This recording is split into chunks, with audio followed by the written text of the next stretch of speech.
Good morning అందరికీ. Day 3 వీడియోకి స్వాగతం సుస్వాగతం. ఈరోజు అలంపూర్ నుంచి స్టార్ట్ అయిపోయి మధ్యలో ఒక దాబాలో పడుకున్నా. సో పొద్దున్నే వీళ్ళనంటే దూరం పోవాలని చెప్పేసి డిసైడ్ అయిపోయినా.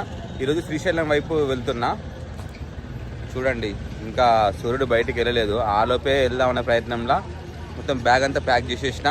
అక్కడనే టిఫిన్ సెంటర్ ఉంది, టిఫిన్ చేసేసిన. ఇక్కడనే పడుకున్నా నైట్. ఇంకా ఎండ వెళ్ళక ముందు ఒక 100 కిలోమీటర్లు కొడితే ఎంతసేపు అంటే అంతసేపు. ఈరోజు టిఫిన్ చేస్తున్నా, ఇక్కడనే టిఫిన్ చేసి ఇంకా స్టార్ట్ అయిపోతా. బండి ఇక్కడ మొత్తం ప్యాక్ చేసి పెట్టుకున్నా. ఫస్ట్ నేను ఈరోజు ఎట్లుంది చూద్దాం. టిఫిన్ ఇడ్లీ మాత్రం వేడిగా ఉంది, ఇప్పుడే తీసారు.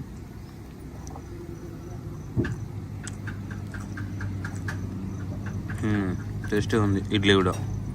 ఇక్కడ తినేస్తే ఇక మనకి ఎక్కడ ఆగాల్సిన పని ఉంటుంది ఇంకా. సో ఇంకా స్టార్ట్ అయిపోదాం. ఫైనల్గా స్టార్ట్ అయిపోతున్నాయి. ఇంకా మెల్లిమెల్లిగా పోవాలి. ఎండ రాకముందు దాదాపు ఒక 100 కిలోమీటర్లను కవర్ చేయాలి. చేలో స్టార్ట్ అవుదాం. ఇంకా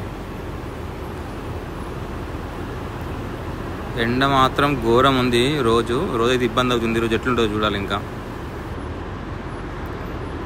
ఫైనల్గా హైవే ఎక్కినాం. హైవే వచ్చింది. ఒక్క వెహికల్ కూడా నన్ను క్రాస్ చేసి అస్సలు పోవట్లేదు. అంత ప్రశాంతంగా ఉంది హైవే. అసలు వెహికల్సే రావట్లేదు ఈ హైవే మీద. చాలా బాగుంది హైవే. కొత్త హైవే ఉన్నట్టుంది. ఇప్పుడిప్పుడే ఇంకా వర్క్ జరుగుతున్నాయి. చూడండి పక్కన ఎంత గ్రీనరీ ఉందో. చాలా బాగుంది ఈ లొకేషన్ మాత్రం. కానీ 10 అయ్యే వరకే మొత్తం లోపల తడిసిపోతుంది జాకెట్ వేసుకుంటే, అంత వేడి ఉంది. ఎలాగైనా ఈరోజు శ్రీశైలం రీచ్ కావాలి. అండ్ ఈరోజు శ్రీశైలంలో ఉంటా మ్యాక్స్. రేపు మళ్ళీ శ్రీశైలం నుంచి స్టార్ట్ అయ్యి మళ్ళీ బయటకు వెళ్ళిపోతాయి. ఇంకా 4 లైన్ ఎండ్ అయిపోయింది. మళ్ళీ చిన్న రోడ్ స్టార్ట్ అయింది. ఈ చిన్న రోడ్ మస్తు ఘోరంగా చిన్న ఉంది. ఆపోజిట్లో ఒక బైక్ తప్ప ఏ వెహికల్ వచ్చినా కూడా రోడ్ దిగాల్సి వస్తుంది, అంత చిన్న ఉంది రోడ్డు. మ్యాక్స్ ఇప్పుడు ఫారెస్ట్లోకి ఎంటర్ అయిపోయినాం. ఇంకా నల్లమల్ల ఫారెస్ట్లోకి. నైట్ నేను ఒకవేళ అక్కడ ఆగకుండా వచ్చేసి ఉంటే ఘోరంగా బిస్కెట్ అవ్వు.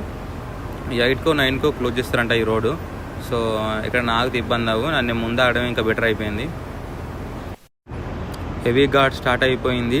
అయినా మనకి ఇబ్బంది ఏం కావట్లేదు, ఎందుకంటే రోడ్డు మంచిగా ఉంది. ఏదైనా స్పీడ్ బ్రేకర్లు వచ్చిన రోడ్డు బాగాలేకపోతే మళ్ళీ అక్కడ నుంచి ఇనిషియల్గా మూవ్ చేయాలంటే బండికి బాగా ఇబ్బంది అవుతుంది. ఇట్లుంటే రోడ్ ఏం కాదు. అదే నేపాల్లో అయితే ఎట్లుంటుంది రోడ్డు అంటే మొత్తం నువ్వు మూవ్ చేసినావా మళ్ళీ ఒక రంధ్రం ఉంటుంది, లేకపోతే బండలు ఉంటాయి, మళ్ళీ స్లో చేయాలి, మళ్ళీ మూవ్ చేయాలి. సో అట్లా ఇబ్బంది అవుతుంది. ఇట్లా ఉంటే ఎంత హైట్లో ఉన్నా కూడా ఏం కాదు. ఇక్కడ లొకేషన్ ఎంత బాగుందంటే ఆగిన చూడండి, సూపర్ ఉంది. ఇప్పుడే సన్ రైజ్ అవుతుంది. ఆ సన్ రైజ్ అయితే ఆ సూర్యకిరణాలు చెట్ల నుంచి పడి మంచిగా పడుతున్నాయి ఫారెస్ట్లో. నాకు తెలిసి గ్రీనరీ ఉంటే హైలైట్ ఉంటుంది. ఎప్పుడైనా వర్షాకాలం రావాలి కానీ సూపర్ ఉంటుంది ఫారెస్ట్. ఒక్క 10 మీటర్ల తర్వాత ఎవరైనా ఉంటే కనిపించరు, అంత పచ్చగా ఉంటుంది నాకు తెలిసి ఇది. చూడండి ఎంత బాగుందో. కానీ చూడండి ఇట్లా ముందు లారీ పోతుంది కదా, ఇట్లా లారీ పోతే ఇంకా వెహికల్ పోరాదు. ఇంకా హార్న్ కొట్టుకుంటే వాళ్ళు ఇట్లా సైడ్ ఇస్తే ఇంకా వెళ్ళిపోవడం ఇంకా మెల్లగా. ఓకే, మెల్లగా మూవ్ అవుదాం. ఇంకా సైడ్ చేసిండు బండి. Okay, let's go. అమ్మయ్యా, మొత్తానికైతే బయట పడ్డాం. రైట్, ఇక్కడ పక్కన టీ షాప్ ఉంది. అక్కడ టీ తాగిన. తమ్ముడు నన్ను చూసి అన్న డబ్బులు ఏం వద్దులే అన్న పో అంటున్నాడు. మళ్ళీ టీ కూడా ఎంత తెలుసా, 5 రూపీసే. తీసుకోమని చెప్పేసి అన్న 20 రూపీస్ ఇస్తే 15 రూపీస్ ఇచ్చిండు. అంత చీప్ ఉంది ఇక్కడ టీ అయితే. శ్రీశైలానికి వెళ్ళే దారిలో ఉన్నా. ఇక్కడ కాశీనాథుని ఆశ్రమం అని చెప్పేసి ఉంది. సో స్నానం చేద్దామని ఆగిన, ఎందుకంటే ఇక్కడ అవైలబిలిటీ ఉంది కాబట్టి ఎక్కడైతే మనకు వీలవుతుందో అక్కడనే చేసేస్తే అయిపోద్ది కదా. మనం శ్రీశైలం ఎప్పుడు వెళ్ళలేవు కాబట్టి అక్కడ పొజిషన్ ఎట్లుంటుందో తెలియదు. సో అందుకే బండి కూడా రెస్ట్ ఇచ్చినట్టు అవుతుంది అండ్ స్నానం కూడా చేసినట్టు అవుతుంది అని చెప్పేసి చేసిన. ఇక్కడనే స్నానం చేసిన అండ్ డ్రెస్ ఎప్పటికప్పుడే వాష్ చేసుకొని పెట్టుకుంటున్నా, ఎందుకంటే డ్రెస్సులు తక్కువ తీసుకున్నా. అందుకే దాదాపు మ్యాక్స్ టు మ్యాక్స్ ఆ రోజే మళ్ళీ ఫిట్ చేసుకొని బెటర్ చేసుకుంటున్నా. సో లగేజ్ అంతా అక్కడ పెట్టుకొని ఇంకా కాసేపు అయిన తర్వాత ఒక వీడియో ఎడిటింగ్ చేసి ఇంకా ఇక్కడ నుండి స్టార్ట్. ఇక్కడ ఆశ్రమంలో పిల్లలు తినడానికి వచ్చారు.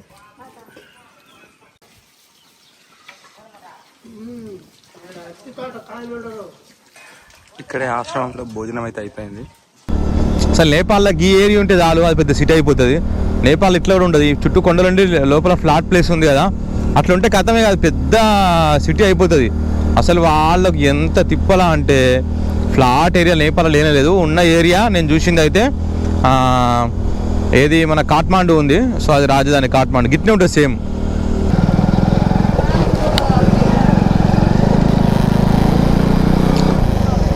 సో ఇక్కడ ఫారెస్ట్ వాళ్ళు ఉన్నారు, నాకు తెలిసి కార్లకి టోల్ ట్యాక్స్ లెక్క మళ్ళీ ఇక్కడ ఉంటుంది అనుకుంటా, బైక్స్కి ఏం లేదు. బండి ఆపిన, కొంచెం ఘాట్ ఎక్కువ ఉండే రోడ్డు, ఎందుకంటే నీడ లేదు అసలే. ఇంతకన్నా పెద్ద ఘాట్లు ఎక్కినాం మనం, కానీ ఏంటంటే ఇక్కడ వేడి బాగుంది, ఇంజన్ మీద బాగా వేడి పడుతూ ఉంటుంది. మనము ఎంత పెద్దగా పోయినా కూడా ఇబ్బంది పడకుండా, బండిని కూడా ఇబ్బంది పడకుండా తీసుకోవాలి. ఏదైనా ఎక్కడైనా ఒకవేళ ఫెయిల్ అయింది అనుకోండి, మనం ఇటు కొంటపోలేం. సో అందుకే కొంచెం చూసుకొని జాగ్రత్త నడుపుకోవాలి మనం బండిని. ఇది రోప్వే, కింద పాతాళగంగ పోవడానికి రోప్వే. ఇది 100 rupees ticket, up down. So దీనిపైన ఒకసారి వెళ్దాం. నీళ్ళు అయితే ఏం లేవు, మొత్తం నీళ్ళు. సో ఇది నదిలో స్నానం చేయాలంటే ఏరియా. ఆ రోప్వే నుంచి వచ్చి రైట్ సైడ్ వస్తే ఇక్కడ స్నానం చేయడానికి ఉంది. లేదు అని అంటే బోట్లో కూడా రావచ్చు, మళ్ళీ దానికి సపరేట్ టికెట్ చేసుకొని పోయి మళ్ళీ బోట్ ఎక్కితే అయిపోద్ది. నేను అర్థం అనుకుంటున్నా, అక్కడ సీరియల్ బాగా పెద్దగా ఉంది, వాటర్ చల్లుకొని వెళ్ళిపోతాయి ఇంకా. సో ఇది పాతాళగంగకి పోయే దారి. ఇట్లా వెళ్తే నడుచుకుంటూ పోవాలి, ఇట్లా వెళ్తే రోప్వే ఉంది. సో నా ఫాలోవర్స్కి నేను చూసి సజెషన్ ఏంటంటే, నడుచుకుంటూ వెళ్తే కొంచెం అక్కడ మెట్లు కొంచెం స్లిప్పరీ ఉన్నాయి, బండలు, ఒక ఆయన పడ్డాడు నా ముందరనే. సో ఇట్లా వెళ్ళండి. నేను ఇట్లా రోప్వేలో పోయినా, వచ్చేటప్పుడు చూసుకుంటూ వచ్చిన ఇట్లుంటా అని చెప్పేసి అలసిపోయినా. ఎవరైనా కానీ రోప్వేలో వెళ్ళండి మ్యాక్స్. లేదు నడుస్తాం అని యంగ్ యూత్ ఉంటే మాత్రం ఇట్లా పోండి. కొంచెం ఏజ్ ఉండి ఇబ్బంది పడద్దు అనుకుంటే మాత్రం ఇట్లా పోండి, ఎందుకంటే ఏజ్ వాళ్ళు పడ్డా కూడా మొత్తం పరిచయం అవుతుంది. నాకు కూడా కాల్ స్లిప్ అయింది, మొత్తం స్లిప్పరే ఉన్నాయి. ఓకేనా, పాతాళగంగకు పోయి దారి ఇది. సో ఇట్లా వచ్చిన నా డార్మెటరీ ఇన్నే ఉంది, 100 రూపీస్ డార్మెటరీ. సో చెప్తా నా డార్మెటరీ ఎట్లుందో చూపిస్తా ఒకసారి. సాక్షి గణపతి టెంపుల్కి వచ్చినాం. ఇది కూడా one of the most visiting place. ఇక్కడ ఆ ఎంట్రన్స్లోనే ఉంటుంది. వీలైతే ఫస్ట్ సాక్షి గణపతి దర్శనం చేసుకున్న తర్వాతనే ఇంకా మల్లికార్జున స్వామి దర్శనం ఇవ్వండి. నాకేందనంటే టైం సెట్ కాలేదు, మెయిన్ టెంపుల్ క్లోజ్ ఉంది కాబట్టి చూసుకోపోదామని వచ్చిన. పాలధార పంచదారను వటకేశ్వర్ అండ్ సాక్షి గణపతి చూసుకోపోదామని వచ్చిన. ఇప్పుడు అయిపోయింది దర్శనం. సో చూపిస్తా చూడండి. సో ఇదే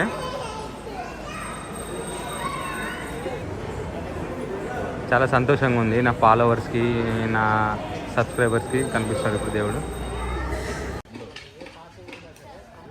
ఇక్కడ లలితాదేవి పీఠం ఉంది, ఇక్కడ హటకేశ్వర స్వామి టెంపుల్ ఉంది. సో మనం పాలధార పంచదారకి ఆపోజిట్లో వస్తే ఇక్కడనే 2 టెంపుల్ ఉన్నాయి, ఒకటి హటకేశ్వర ఒకటి, ఇంకొకటి లలితాదేవి పీఠం ఒకటి. మనం ఇప్పుడు 2 దర్శనం చేసుకున్నాము. సో ఇదే లలితాదేవి టెంపుల్, దర్శనం అయిపోయింది. అండ్ నెక్స్ట్ ఇక్కడనే హటకేశ్వర స్వామి టెంపుల్ ఉంది, అది కూడా చూసుకొని పాలధార పంచదారకి వెళ్ళిపోదాం. ఇంకా ఇదే హటకేశ్వర స్వామి టెంపుల్.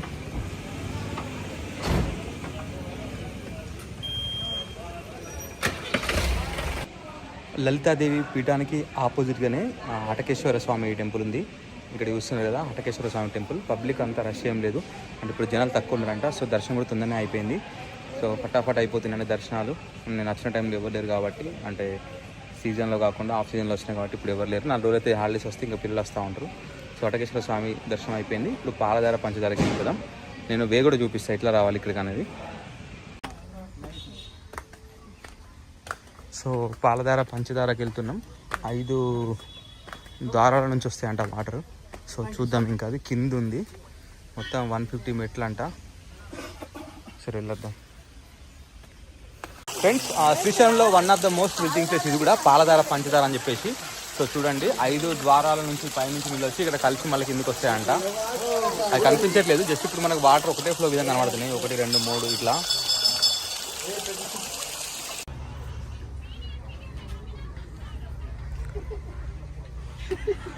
ఇప్పుడు ఈ ఆంటీ వాళ్ళని ఎందుకు చూపిస్తున్నానంటే, ఈ ఆంటీ వాళ్ళకు ఆ అంకుల్కి వయసు అయిపోయింది.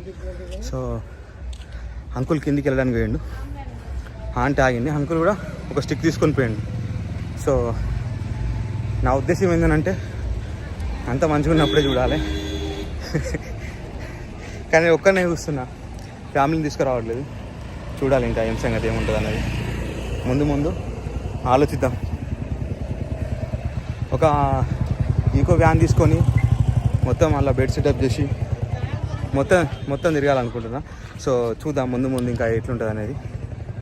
ఇప్పటి వరకు నేను విభూది ఉండలే చూసిన, కానీ ఇక్కడ చూడండి ఇవి విభూది కొండలు. ఇవి ఎంత పెద్దగా ఉన్నాయో చూడండి. వామ్మో, ఇన్ని సంవత్సరాలు వస్తుందో. ఇప్పుడు మనం ఇంకో విజిటింగ్ ప్లేస్ శిఖరం మనం వెళ్తున్నాం. ఇక్కడ నుంచి నంది నుంచి చూస్తే అక్కడ శ్రీశైలం శిఖరం కనబడుతుందంట, టెంపుల్. సో చూడడానికి వెళ్తున్నాం ఇప్పుడు ప్రజెంట్. హైదరాబాద్ నుండి వచ్చే వాళ్ళు ఇట్లా వస్తారు, ఆత్మకూరు నుంచి వచ్చే వాళ్ళు ఇట్లా వస్తారు. ఇట్లా నుంచి వెళ్ళి ఇటు సైడ్ 4 కిలోమీటర్లు పైకి 4 కిలోమీటర్లు పోతే శిఖర దర్శనం అని చెప్పేసి ఉంటుంది. అక్కడ నుంచి 4 శిఖరాలు కనబడతాయి. ఇట్లనే ముందుకెళ్తే నేను మళ్ళీ చూపిస్తా.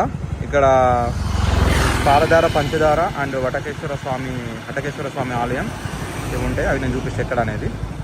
ఆ జంక్షన్ నుంచి కరెక్ట్ 2 కిలోమీటర్లు వస్తే లెఫ్ట్ సైడ్ వచ్చేసి హటకేశ్వర స్వామి టెంపుల్ ఉంది. ఇక్కడ నుంచి అటు లోపలికి వెళ్ళాలి. ఇక్కడ ఏమో పాలధార, పంచదార అని చెప్పేసి ఇక్కడ వాటర్ వస్తాయి 5 వారాల నుంచి, అదేమో ఇక్కడ. సో ఇవి కూడా 2 విజిటింగ్ ప్లేసెస్, దాంతో 3. ఇంకా ముందు చూపిస్తా సాక్షి గణపతి టెంపుల్. హటకేశ్వర స్వామి జంక్షన్ నుంచి వెళ్ళి కరెక్ట్ ఒక 2 కిలోమీటర్స్ 3 కిలోమీటర్స్ వచ్చిన తర్వాత ఉంది సాక్షి గణపతి దేవాలయం. సో అటు వెనక సైడ్ పార్కింగ్ ఉంది, అటు పెట్టుకొని దర్శనం చేసుకుంటే అయిపోద్ది. మీరు వెళ్ళేటప్పుడు చేసుకున్నా అండ్ వచ్చేటప్పుడు చేసుకుంటారా ఓకే, కానీ ఎప్పుడో ఒకసారి అయితే చూడండి. ఇది కూడా one of the most visiting places. ఇక్కడైతే ఇప్పటికైతే నేను చూపించిన 5. అక్కడ హటకేశ్వర స్వామి దగ్గర అమ్మవారి టెంపుల్ కూడా ఉంది. దీంతో కలిపి మొత్తం 5. ఇంకా ఇప్పుడు టెంపుల్ దర్శనం పోతా.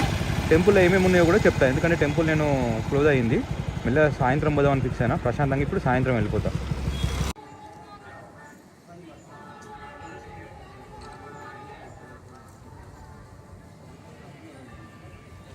ఫైనల్గా అయితే సక్సెస్ఫుల్గా శ్రీశైల దర్శనం అయితే అయిపోయింది. ఇది నా మొదటి జ్యోతిర్లింగం అండ్ 2వ శక్తిపీఠం. సో నాకు తెలిసిన ఆ స్టోరీ చెప్తా. మల్లికార్జునికి ఆ పేరు ఎందుకు వచ్చింది, భ్రమరాంబిక దేవి స్టోరీ ఏంటిది అనేది నేను చెప్తా ఇప్పుడు. మల్లికార్జునుడి స్టోరీ ఏంటంటే, పూర్వం చంద్రవతి అనే ఒక అమ్మాయి, చిన్న పాప, అండ్ వాళ్ళ నాన్న చంద్రకేతుడు. సో చంద్రకేతుడు అనే రాజు రాజ్యాలను గెలుచుకొని వద్దామని చెప్పేసి రాజ్యాలు విస్తరింపజేయడానికి ఏం చేసిండు, అన్ని రాజ్యాల మీద దండెత్తడానికి బయటకు పోయి కొన్ని సంవత్సరాల తర్వాత వచ్చేసరికి ఈ చంద్రవతి అనే అమ్మాయి పెద్దగా అయింది తర్వాత ఆమెను చూసి ఎవరు అనుకుని తెలియక తను ఆమెను మోహించి ఆమెతోని ఇబ్బందిగా ప్రవర్తిస్తాడు. సో అట్లా ప్రవర్తించిన తర్వాత ఏమవుతుందంటే, ఆ అమ్మాయి ఎంత చెప్పినా కూడా వినకుండా ఆయన అట్లా బిహేవ్ చేస్తూ ఉంటాడు. చేస్తే ఆ అమ్మాయి తట్టుకోలేక పోయి ఒక గుహలో దాక్కుంటుంది. ఆ గుహలో దాగి ఉన్న అమ్మాయి దగ్గరికి కూడా తను పోతాడు. పోయిన తర్వాత ఆమె గుహలో నుంచి బయటికి రాకపోయేసరికి శివుడిని పూజిస్తే శివుడు వచ్చి తనని ఒక రాయిగా మార్చి పాతాళ గంగలోకి వదిలేస్తారు అన్నట్టు. వెళ్ళిపోయిన తర్వాత కిందికి దొలుకుండా పోయి పాతాళ గంగలో పడిపోతాడు. ఆ తర్వాత ఆ అమ్మాయి బయటకు వచ్చి చూసేసరికి ఏమైందనంటే, ఒక ఆవు పుట్ట మీద నిలబడి పాలను పుట్టలో పోస్తూ ఉంటుంది. ఏందని ఆ అమ్మాయి గమనించిన తర్వాత చూస్తే అందులో లోపల శివలింగం ఉంటుంది. ఆ శివలింగాన్ని ఆమె బయటకు తీసి రోజు మల్లెపూలతో పూజిస్తూ ఉంటుంది. ఆ మల్లెపూలు పెట్టిన మల్లెపూలని రోజు శివుడు ఏం చేస్తారంటే, పైన ఉన్న గంగాదేవికి చంద్రుడు ఉంటుంది కదా పైన, మధ్యలో పెట్టి పూజిస్తూ ఉంటాడు. సో ఆ మల్లెలకు రిలేటివ్గా మల్లికార్జునుడు అనే పేరు స్వామివారికి వచ్చింది. భ్రమరాంబిక అమ్మవారి స్టోరీ ఏంటంటే, ఇప్పుడు భ్రమరాంబిక దేవి స్టోరీ తెలుసుకుందాం. పూర్వం అంబాసురుడు అనే ఒక వ్యక్తి ఉండేవాడు. ఆ వ్యక్తి ఆ గాయత్రి మంత్రాన్ని జపించి కొన్ని వేల సంవత్సరాలు జపించిన తర్వాత బ్రహ్మదేవుడు ప్రత్యక్షమై ఏం వరం కావాలో కోరుకోవాలంటే, నేను అమరుడిని కావాలని చెప్తే, అమరుడు అనేది అసాధ్యం, ఇంకొక వరం కోరుకోవాలని చెప్తే, ఏ మనిషి చేత కానీ ఏ ఆయుధం చేత కానీ నేను మరణించొద్దు అని చెప్పేసి ఆ వరం కావాలని అడుగుతాడు. అడిగిన తర్వాత బ్రహ్మదేవుడు వరం ఇస్తాడు. వరం ఇచ్చిన తర్వాత తను మొత్తం లోకాన్ని అంతా అస్తవ్యస్తం చేస్తాడు. ఆ తర్వాత అందరూ కలిసి డిసైడ్ అయిపోతారు అన్నట్టు ఏదో ఒకటి చేయాలని చెప్పేసి. అందరూ అంబాదేవి దగ్గరికి పోయి చెప్తే అంబాదేవి ఏం చేస్తారంటే, ఒక యజ్ఞం చేసి తను ఒక భ్రమరముగా మారుతుంది, అంటే ఒక తేనెటీగగా మారుతుంది.